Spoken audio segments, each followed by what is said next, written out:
This talk originally was going to be shared between Dr. Douglas Marthaler and myself.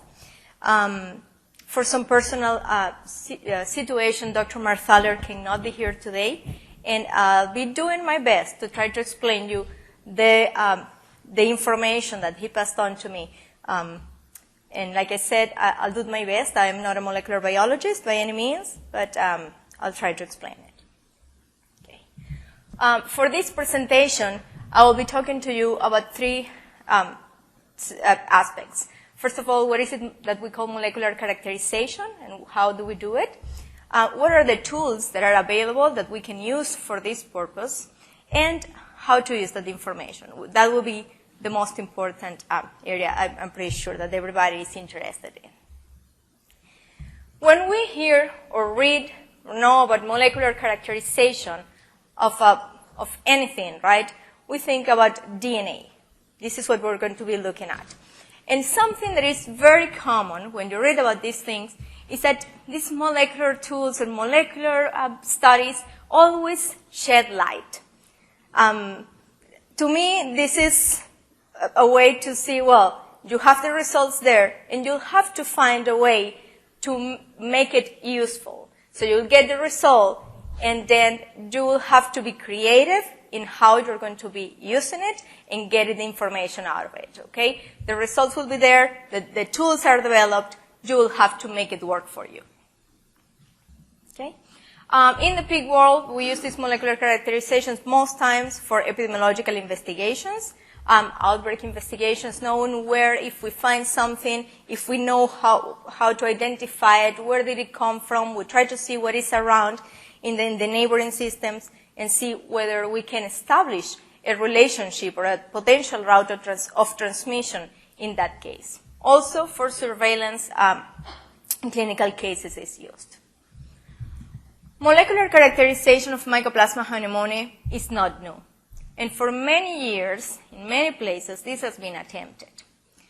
One of the biggest issues in this regards is that for several of these techniques, like the RAPD, FLP, I mean, do play with all those letters there, different methods. For many of these, you need to obtain an isolate that is going to be processed and then analyzed to get the molecular characterization.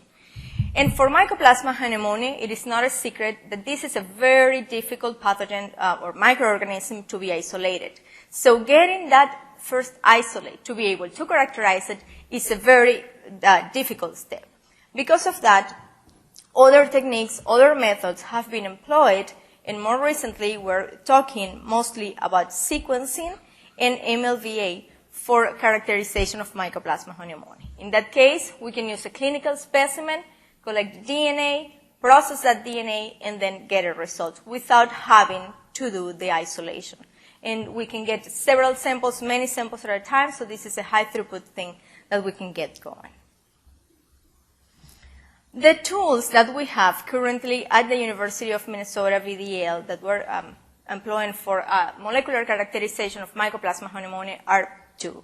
We're talking about sequencing of the P146 gene and MLVA, which stands for Multi-Locus Variable Number Tandem Repeat Analysis. It is a very long name. It's not that difficult to understand. I'll explain you. First of all, I'll start talking about the sequencing of P146. In 2007, in Europe, the sequencing of several repeats, of the repeats, serine repeats in this gene was developed. And basically what they were doing was sequencing this segment and then counting the number of repeats for that one. It was a sequence, but it was a very limited type of sequence. With years, in the Minnesota VDL, this technique was improved, expanded, and now a sequence of the full gene is what is attempted. The P146 genes encodes one protein that is about 150 kilodaltons, and is pretty similar to the P97, which is a very important protein, adhesion protein for Mycoplasma hyopneumoniae.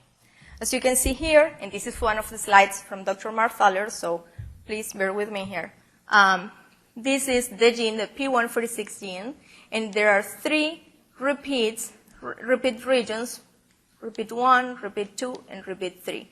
And this 3rd repeat is the one that was sequenced originally in that work from Europe. And now what Dr. Marthaler is doing is sequencing the entire gene. Okay? Not only focusing on one repeat, but the entire gene. There are some regions in which this protein is cleaved, and then these fragments of the protein have different functions. Some of them bind, all of them are going to bind the cilia, but some have tropism for plasminogen, and some others for heparin, different compounds. Going further in the molecular understanding of this gene, there are more cleavages that happen, some events, and I won't get into the weeds here because I am not an expert on that, and I wouldn't be able to get out of that. But in reality, this is a very a protein that has a lot of cleavages, and it seems to be really important in Mycoplasma hyopneumoniae. So the comparison that Dr. Marthaler wanted to do with these slides, and when we talked about it, he said, for the repeat region 3, the one that we were sequencing at the beginning, we were comparing basically how many of those repeats were there. So you will get one strain that will have 8, another one 9, another one 10, and that's what you get, right? So just the number of those repeats. And then in the new sequencing that he's doing for Mycoplasma hyopneumoniae, he's looking at the entire gene, like I said, and this is about 1,400, a little bit less than 1,400 nucleotides. But he's looking at the entire sequence. Of course, when you do that, you're going to see that if you focus here on the 3rd region, just pay your attention here, you see that some of them are similar, but then if you go into different areas, you will see that even though that region seems to be the same, it differs in other areas. So you're going to have some insertions and some deletions that occur in different areas, and then we're going to be having a similar sequence in this 3rd repeat, but the rest of it may not be the same. So this is the way that he's been explaining how he went from that specific region that he was sequencing to the full gene, and understanding that in this way he's covering more of it, and then he can get a different picture. Okay? With his data, he puts together these dendrograms. He uses reference strains like USA 232 and some strains from France, Brazil, and China. These are all coming from GenBank. And he compared those with information at the VDL systems that want this analyzed, this information analyzed, and then he can have like different systems. I mean, all the data that you want to put or not to put in there, he can compare that. Of course, at this level, and because it's a very large gene, then he's looking at differences that may not be that large, or maybe large, but the identity, the percent identity is really high in those cases. And this is for the sequencing of P146. Now, I'm going to be talking to you about the MLVA typing that we have developed, that we have standardized in the laboratory. MLVA typing is nothing new for Mycoplasma, but it is being used more commonly in these species. Why? Mycoplasmas have a very small genome, and they are very plastic. They don't have many of the metabolic pathways that other bacteria have to be able to control or get everything going and be able to generate another colony. But because of that, they make a lot of variation in that genome to be able to accomplish those tasks and getting nutrients and getting things going in the cell. So putting more or taking some in the genome is a way that Mycoplasma has to try to accommodate things and get these processes going. This MLVA typing has been used in other species, like I said, many animal species, and also human mycoplasmas, like Mycoplasma hyopneumoniae. More recently, we have been using it for Mycoplasma hyopneumoniae.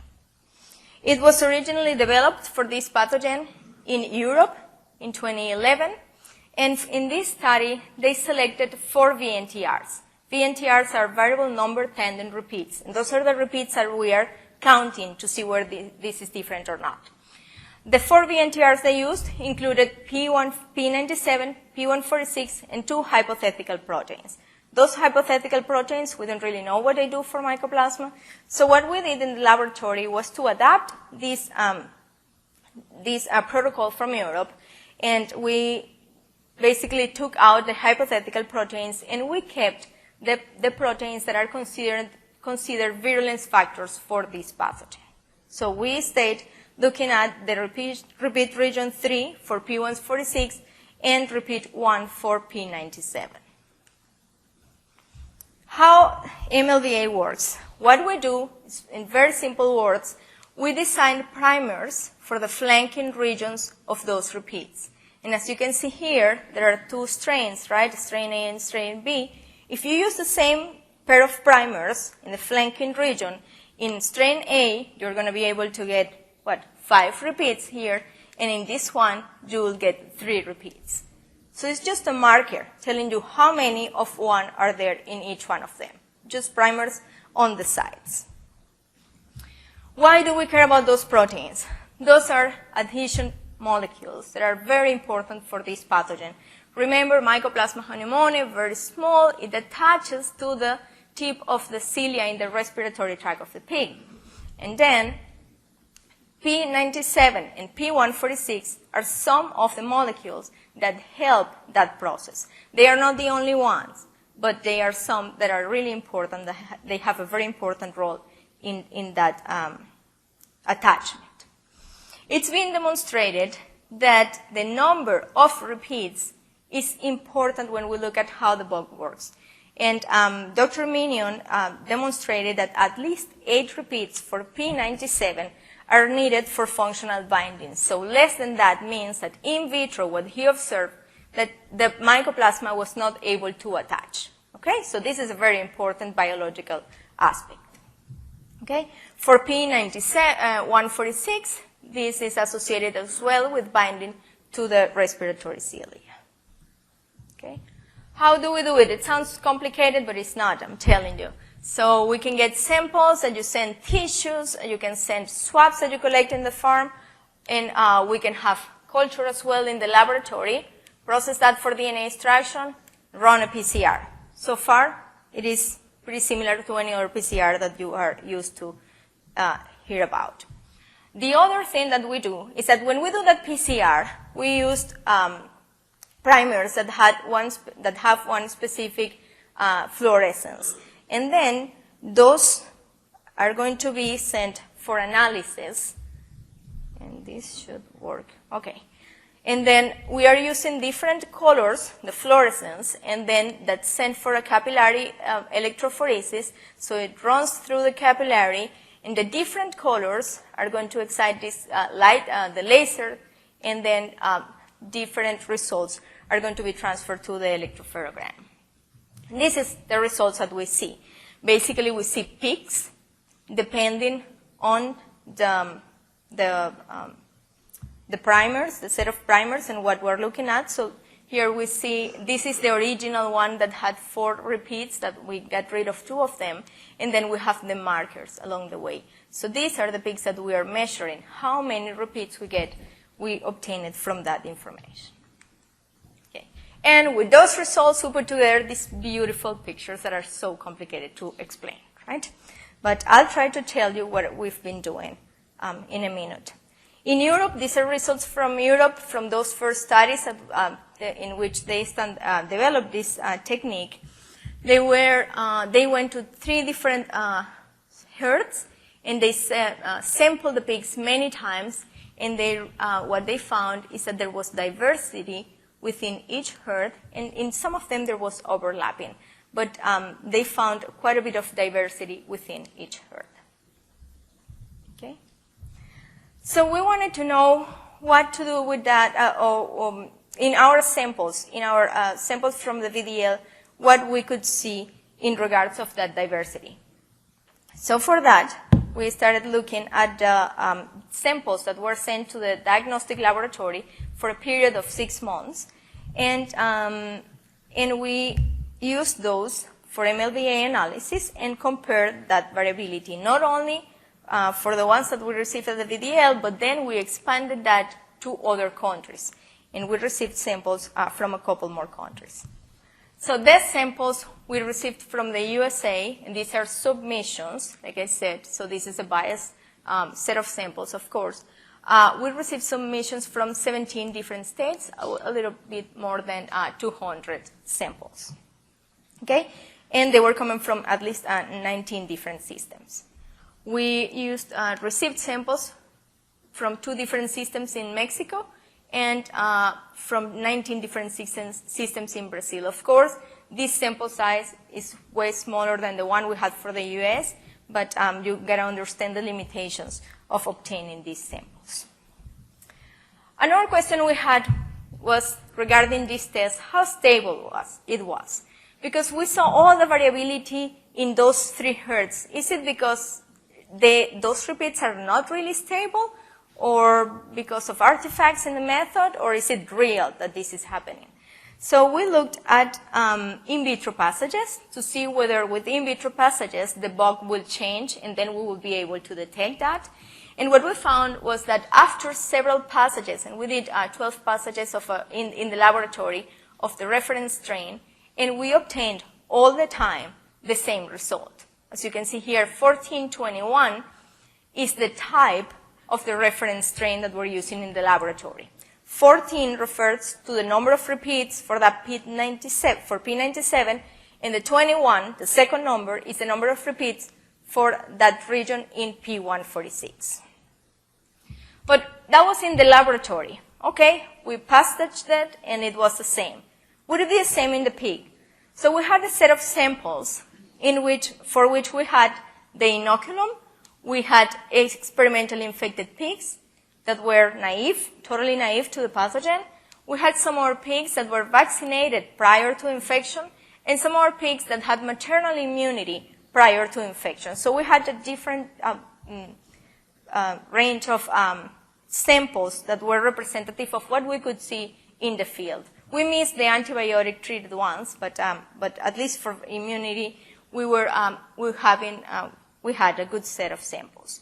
What we obtained was the same sample type, MLVA type, in all those clinical specimens. Regardless of the immunity or being in inoculum or being put in the pig, we always obtained the same result, 1421.